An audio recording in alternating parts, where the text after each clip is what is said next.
Hello everybody, it's Brian here in Toronto in my messy basement. So you can try to ignore that if you can. Our basement's in a bit of a state of disarray right now, which will pass, but normally I film over there and or sometimes sitting there behind me, but today I just happened to be sitting here when I got these records for this video, and I thought I'll just sit here. So here we go, deal with that. Different perspective perhaps. But today's video is a contest entry for JT of JT's Record Room, and that's really a channel that needs no introduction because I am pretty sure that you already know who he is. You're probably already subscribed, and you probably already know about this contest video, which is for 3,000 subscribers, which is a pretty impressive achievement. So I wanted to start by just saying thank you to JT. About 2.5 years ago, he shouted out my channel on his channel. Steve Carlson also gave me an early shout out. I can't remember who was first, but I appreciated that from both people, and thank you very much. And I wanted to say an extra thanks to JT because in this particular contest, one of the components is to do a channel shout out, and JT mentioned my channel again. So thank you very much for that. I really appreciate it.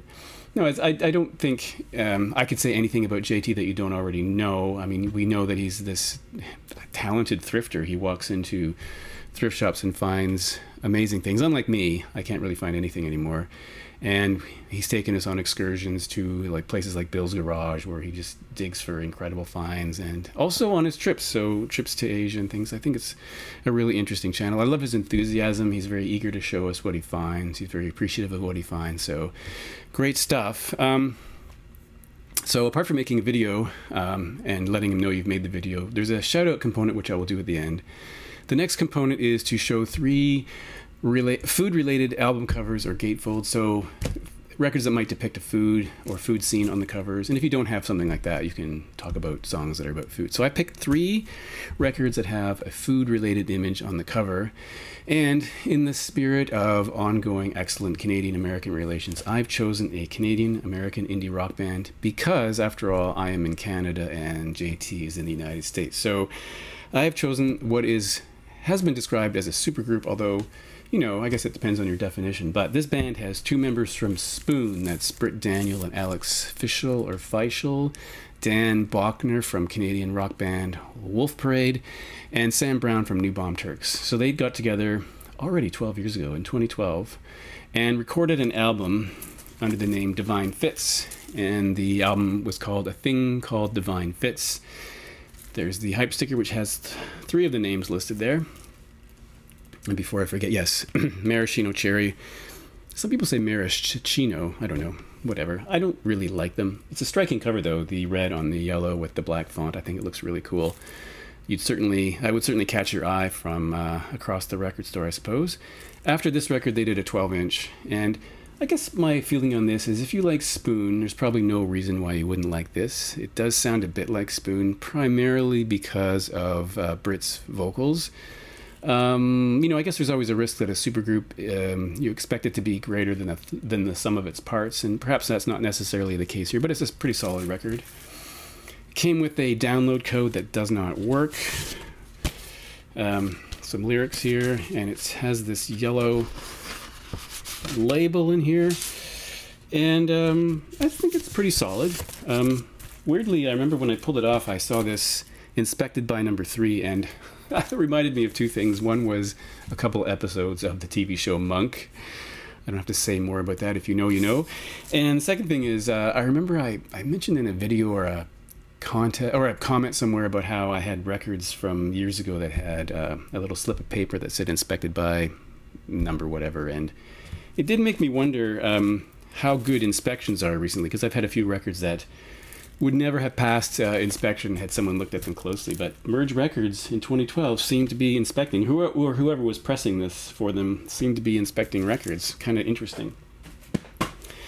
Number 2, I picked a compilation record that came out on compact disc in 2002, and then it came out on limited, well, was it limited? It came out on vinyl in 2020 on Record Store Day, and that's from one of my favorite bands called The Stranglers. This is Peaches, the very best of the Stranglers, and there is a can of peaches right here, and I love canned peaches. I think they're delicious.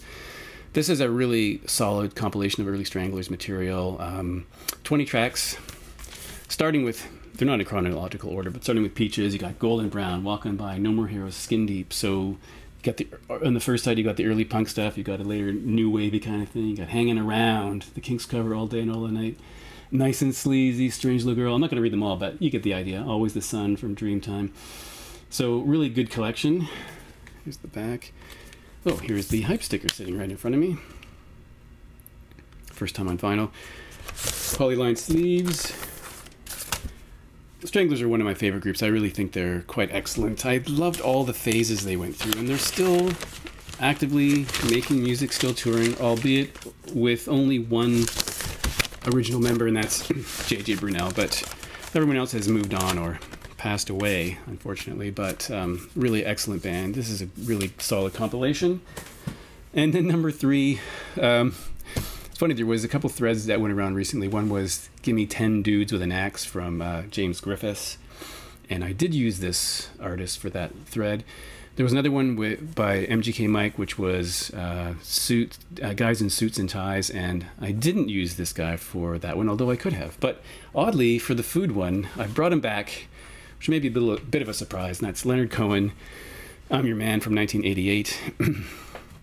So if you look at this, and I'm sure you've seen this before if you're a Cohen fan, there's Leonard in what seems to be an Italian suit, doing his best Don Johnson, Miami Vice thing, eating a banana, shades on and everything. I understand the photographer was taking photos and they chose this one oddly for the cover, kind of a candid shot. Now, I mentioned Miami Vice, so I have to say that Leonard did appear in an episode of Miami Vice, if you didn't know.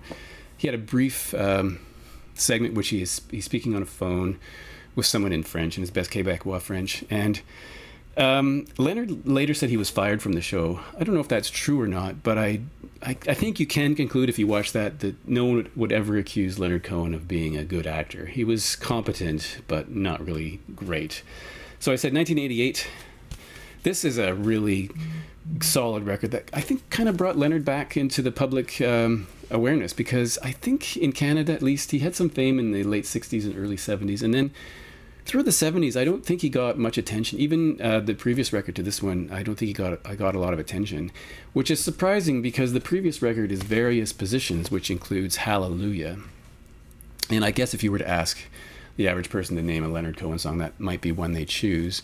But that was before it became this juggernaut, before it was covered by 10,000 people. You know, that version has different lyrics, of course, apart from the first stanza. That record wasn't even released in the United States. The record company refused to release it. So he had this weird situation where he was famous in Europe, but not so much in North America, it seems, except in pockets. But this came out, and I think in some respects a little bit of a thank you to Jennifer Warnes, because she released a version of First We Take Manhattan before this record came out with Stevie Ray Vaughan on guitar. And that kind of in some weird way was like a calling card for this record. Then this one came out, and anyway, First We Take Manhattan's great. Ain't No Cure for Love, everybody knows that's a great song. Take This Waltz, I'm Your Man, Tower of Song, which he recited at his Juno Hall of Fame induction ceremony. There's one track in here that many people don't like. It's Jazz Police, but I think it's okay. And this record also has one of my favorite kind of deep cuts from Leonard Cohen, which is called I Can't Forget, covered by the Pixies for the I'm Your Fan tribute album. And on that record, if you have it, you'll notice that all the artists included on the record are holding bananas in tribute to this cover. So this is, you know, synthy, keyboard-driven Leonard Cohen. You know, he had long ago given up the folk guitar thing, but this is a really good record, and I think it really brought him back into the public eye. So those are the 3 food-related items. Now we'll move on to an album that I highly recommend. So that's a tough one. There's so many records I could have chosen, of course, but what I decided to do when thinking about this is to choose the record I think I've listened to most in 2024. This record came out in 2023. I didn't think I got it in 2023. I got it in early 24, and I've listened to it a lot. It is Chaos for the Fly by Grian Chatten, and you can see he's from the Fontaines DC. He's the voice of the Fontaines DC. And as I said, from 2023. I have seen a couple other channels mention this record. Mike's Vinyl Spiral has shown this. I think Mike at PC31, the Vinyl Policeman, has also showed this. And I think it's a really, really great album. I mean, the voice is the same as Fontaine's, DC, of course, but the style of music is quite different. So it is very mellow in many cases. It has a broad array of instrumentations and instruments that you wouldn't find in a Fontaine's DC record. And it's altogether just a more soothing, maybe. Just to give you an idea of, if you want to check some songs out, Bob's Casino would be a good one to give you an idea. Fairly's, Last Time, Every Time, Forever, even the score. They're all great, but start with those and see what you think. I actually think it's quite solid. And just a black vinyl version. I think it's really good.